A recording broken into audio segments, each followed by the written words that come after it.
European, East Asian, and gunpowder empires expand. What men call sovereignty is a worldly strife and constant war. Worship of God is the highest throne, the happiest of all estates. Suleiman the Magnificent, 1494 to 1566. Essential question: how did certain land based empires develop and expand in the period from 1450 to 1750? From its origins in China, gunpowder spread via the trade routes and became a powerful source of change between 1450 and 1750. The term gunpowder empires refers to large multi ethnic states in Southwest, Central, and South Asia that relied on firearms to conquer and control territories. In addition to Russia, the gunpowder empires included three in which Islam was strong: the Ottoman, the Safavid, and the Mughal empires. Suleiman the Magnificent, quoted above, ruled the Ottoman Empire at its height. Although he declared religious worship the happiest of all practices, he also personally led Ottoman armies in conquering Christian strongholds in Belgrade, Rhodes, and Hungary in southeastern Europe. The Gunpowder Empire societies tended to be militaristic, yet all three left splendid artistic and architectural legacies, created in part to reflect the legitimacy of their rulers. The Qing Empire of China also expanded, and although it experienced several invasions, it also prospered during long periods of stability. Europe's expansion involved an even wider exchange network than that which spread gunpowder, transoceanic connections with the Americas. You will read more about this path to empire expansion in Unit 4. Armed trade was common in expanding empires during this period. The different empires traded with one another. However, they kept troops and armaments at the ready in case another empire questioned their right to trade. This type of exchange differed from the free markets of later eras. Europe. The year 1450 has traditionally signified the ending of the medieval period and the beginning of the early modern period. The mid 1400s saw the end of a wave of plagues, the conclusion of the Hundred Years' War between France and England, see topic 1.6, and the invention of the Gutenberg printing press, followed by an increase in literacy. After the slow political and economic development of the Middle Ages, several countries in Europe were becoming powerful, wealthy nations. New monarchies began to launch overseas explorations and establish colonies around the world. The nature of the new monarchies in Europe in the 1500s was the result of the desire of certain leaders to centralize power by controlling taxes, the army, and many aspects of religion. These new monarchs included the Tudors in England, the Valois in France, and Queen Isabella and King Ferdinand in Spain. In each area, bureaucracies increased and the power of the middle class grew at the expense of lords and the churches. For example, the new monarchies moved to curb the private armies of the nobility. Russia. Western Europeans were long unsure what to think of Russia. Was Russia more European in its outlook and character, or was it more Asian? Russia was in a pivotal position for trade. It was able to exchange goods and services with other cultures farther east and west. However, Russia remained tightly linked to Europe. Its capital, whether Kiev, St. Petersburg, or Moscow, was located in Europe. Although a product of Mongol influence from Central Asia to the east, Russia was also a product of Europe as a result of Viking invasions and trading. When Ivan IV ruled 1547 to 1584, called Ivan the Terrible, was crowned Tsar in 1547, he immediately set about to expand the Russian border eastward, first by taking control of the Khanates of Kazan, Astrakhan, and Siberia, held by the descendants of the Golden Horde, the Mongolian conquerors. This expansion came to rely more and more upon the use of gunpowder. Control of the Volga. Wanting to expand east to control the fur trade, Ivan IV allowed the Stroganovs, major Russian landowners, to hire bands of fierce peasant warriors known as Cossacks to fight the local tribes and the Siberian Khan. The Stroganovs' forces were successful, gaining control of the Volga River, which flows into the Caspian Sea. Possessing this outlet to the sea, Moscow could trade directly with Persia and the Ottoman Empire without having to deal with the strong forces of the Crimean Tatars to the Pacific. Russia continued moving east into Siberia after the reign of Ivan IV. Fur traders and militias defeated one indigenous tribe after another. Missionaries followed, converting many to the Eastern Orthodox faith, although the local shamans, or religious leaders, continued to have influence. By 1639, the Russians had advanced east as far as the Pacific Ocean. Explorations and fur trading expeditions continued across the Pacific to Alaska, 1741, and down the coast of North America to California, 1814. East Asia, China's Yuan dynasty, founded by Mongol invader Kublai Khan in 1271, was overthrown by the Ming dynasty in 1368 after less than a century in power. Ming rulers managed to stabilize the East Asian region for nearly 300 years. During the Ming era, the Portuguese and other Europeans arrived, aiming to encroach on the Asian trade network. Then, in 1644, the powerful Manchu from neighboring Manchuria seized power and established the Qing dynasty, which ruled until 1911. During both of these dynasties, Japan and Korea experienced parallel developments but with unique aspects. The Ming dynasty also expanded the size of China, conquering lands in Mongolia and Central Asia. It did not hold them for long, however. In the 1440s, Mongol armies defeated Ming forces and even took the Ming emperor prisoner. In reaction to renewed Mongol power, China's leaders looked to the Great Wall of China for protection. The wall had not been maintained under Mongol rule, but under the Ming dynasty, it was restored and expanded to help keep out invaders from the north. Create a chart comparing the Ming and Yuan dynasties. See topic 2.2, Emperor Kangxi. One of China's longest reigning emperors, Kangxi ruled 1661 to 1722, presided over a period of stability and expansion during the Qing dynasty in China. Kangxi sent forces into Taiwan, Mongolia, and Central Asia, incorporating those areas into the empire. China also imposed a protectorate over Tibet, the mountainous land north of India, a policy reflected in China's control of the region today. Emperor Qianlong. Another important Qing ruler was Emperor Qianlong, ruled 1736 to 1796, a poet who was also knowledgeable in art and calligraphy. At the beginning of his reign, the country was well administered and government tax collections were at an all-time high.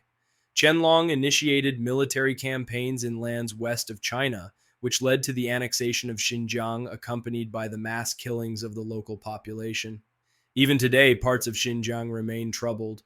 The local Muslim population, called Uyghurs, has never fully become incorporated into the rest of Chinese culture. Qianlong also sent armies into Tibet to install the Dalai Lama on the throne there. A campaign against the Nepalese was successful, forcing them to submit to Chinese rule. However, campaigns against Burma and Vietnam were unsuccessful and costly, resulting in the emptying of the empire's treasury. Conflicts with the West. Needing funds, the Qing dynasty sold limited trading privileges to the European powers, but confined them to Guangzhou, also known as Canton. The British were not satisfied with these limited privileges, so they asked for more trading rights in 1793. Emperor Qianlong responded with a letter to King George III, stating that the Chinese had no need for British manufactured goods. During the later part of Qianlong's reign, the traditionally efficient Chinese bureaucracy became corrupt, levying high taxes on the people. In response to these high taxes and a desire to restore the Ming dynasty, a group of peasants organized the White Lotus Rebellion 1796 to 1804. The Qing government suppressed the uprising brutally, killing around 100,000 peasants.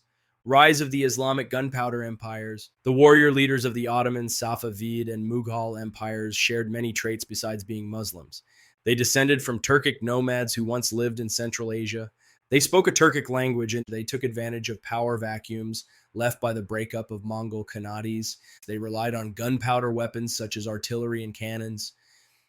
The initial success of the gunpowder empires was a result of their own military might, along with the weakness and corruption of the regimes that they replaced. As European nations fought among themselves rather than uniting to topple the new powers growing in the East, the gunpowder empires further expanded. The rule of Tamerlane.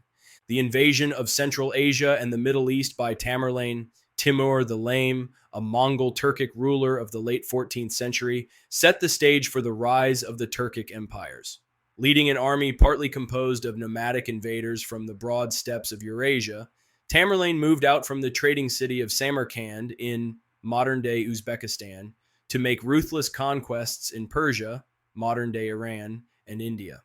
The Eurasian steppes were also the birthplace of the Ghazi ideal, a model for warrior life that blended the cooperative values of nomadic culture with the willingness to serve as a holy fighter for Islam.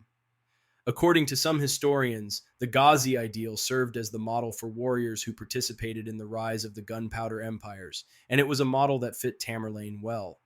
Some historians believe that Tamerlane's violent takeover of areas of Central Asia included the massacre of some 100,000 Hindus before the gates of Delhi in India. The pattern of conquest was marked by violence that resulted in new dynasties: the Ottomans, the Safavids, and the Mughals. Nonetheless, Tamerlane's rule in Samarkand encouraged learning and the arts, a trend also typical of these later empires. For example, Tamerlane championed literature, and he himself corresponded with European rulers and wrote his own memoirs. Buildings still standing in the city of Samarkand are lasting reminders of his interest in architecture and decorative arts. While the empire he created largely fell apart, except for the area that his descendant Babur would take over to create India's Mughal dynasty, Tamerlane's invasions were a testament to the significance of gunpowder. He used it to build a government dependent upon his military and the use of heavy artillery. He also used it to protect land routes on the Silk Roads. However, he failed to leave an effective political structure in many of the areas he conquered. Without effective government, the expenses of the wars eventually ravaged the empire's economy. Tamerlane's rule casts light on two major forces that had battled each other continually from the late 10th century to the 14th century: Mongols from the northeast versus Islamic forces from Arabia and the areas around the Mediterranean Sea. These forces would clash continuously with the rise and fall of the three Asian gunpowder empires that are the focus of the rest of this chapter. The Ottoman Empire. By the 15th century, the Ottoman Empire was already becoming a major power, extending into modern-day Turkey, as well as to the Balkan areas of Europe and parts of North Africa and Southeast Asia. The Ottoman Empire was the largest and most enduring of the great Islamic empires of this period.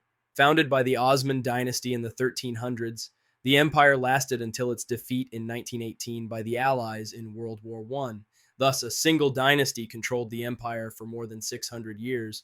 Mehmed II, called the Conqueror, Mehmed II, ruled 1451 to 1481, firmly established the empire's capital after his forces besieged Constantinople, once the center of the Byzantine Empire, in 1453. Despite its triple fortifications, the city fell as its walls crumbled under the bombardment of Ottoman cannons. The Ottomans used a 26-foot bronze cannon and several other cannons from 15 to 22 feet in length. Under Mehmed II's rule, the city, its name changed to Istanbul, prospered because of its location. A nexus for trade, the city controlled the Bosporus Strait, the only waterway linking the Aegean Sea with the Black Sea. The armies of Mehmed II next seized lands around the western edge of the Black Sea. Then they moved into the Balkans in southeast Europe. To counter the power of Venice, an expanding state on the Adriatic Sea with a robust maritime trade, Mehmed strengthened the Ottoman navy and attacked various areas of Italy. Although he did not conquer Venice, he forced the city to pay him a yearly tax. In the early 16th century, the Ottomans added to their empire lands in present-day Syria, Israel, Egypt, and Algeria. When the Mamluk dynasty's power declined, Istanbul became a center of Islam. For more on the Mamluk Empire, see topic 1.2. Suleiman I. The Ottoman Empire reached its peak under Suleiman I, ruled 1520 to 1566. His armies overran Hungary in 1526, and by 1529 were hammering at the gates of Vienna, the main city in Austria. Their attempt to take Vienna failed twice, but the ability of the Ottomans to send troops so far into Christian Europe caused great fear there. In 1522, Suleiman's navy captured the island of Rhodes, now part of Greece, in the eastern Mediterranean, which had long been a stronghold of Christian knights. In the 1550s, the Ottoman navy took control of Tripoli in North Africa. The Ottoman Empire would experience a transformation as the state adapted to new internal and external pressures. A period of reform would follow by the 18th century. Challenges in defending Ottoman territory against foreign invasion and occupation led to the Ottoman defeat and dissolution by 1922.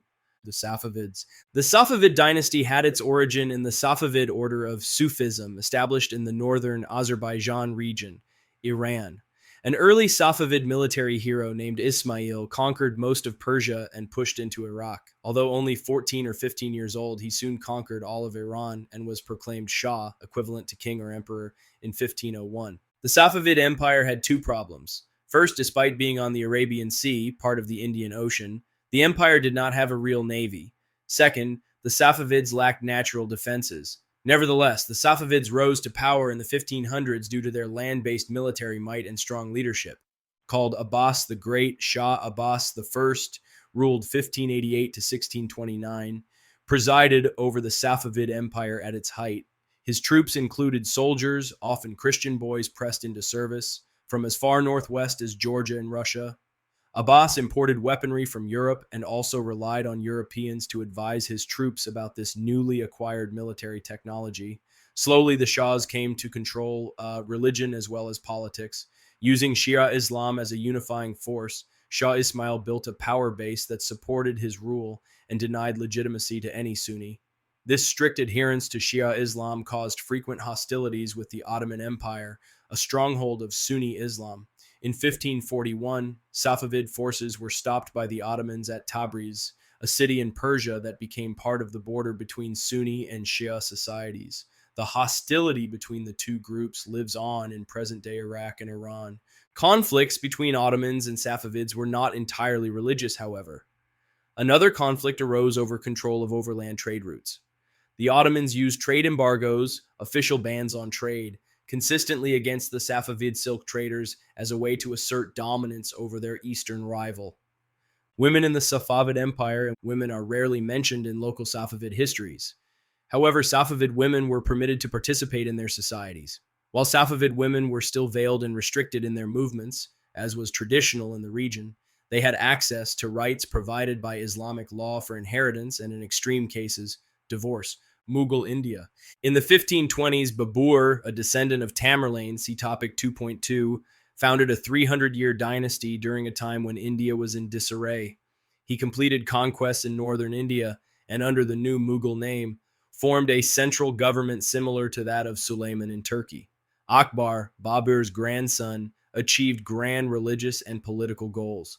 The Mughal Empire under Akbar was one of the richest and best governed states in the world. Overseas trade flourished during the relatively peaceful period. Arab traders conducted most of the commerce. Traded goods included textiles, tropical foods, spices, and precious stones, all of which were often exchanged for gold and silver. Trade within the borders of the empire was carried on by merchant castes. Members of the merchant castes were allowed to participate in banking and the production of handicrafts. Castes, or jadis, are strict social groupings designated at birth. The caste system divides Hindu people into 4 categories: Brahmins, Kshatriyas, Vaishyas, and the Shudras.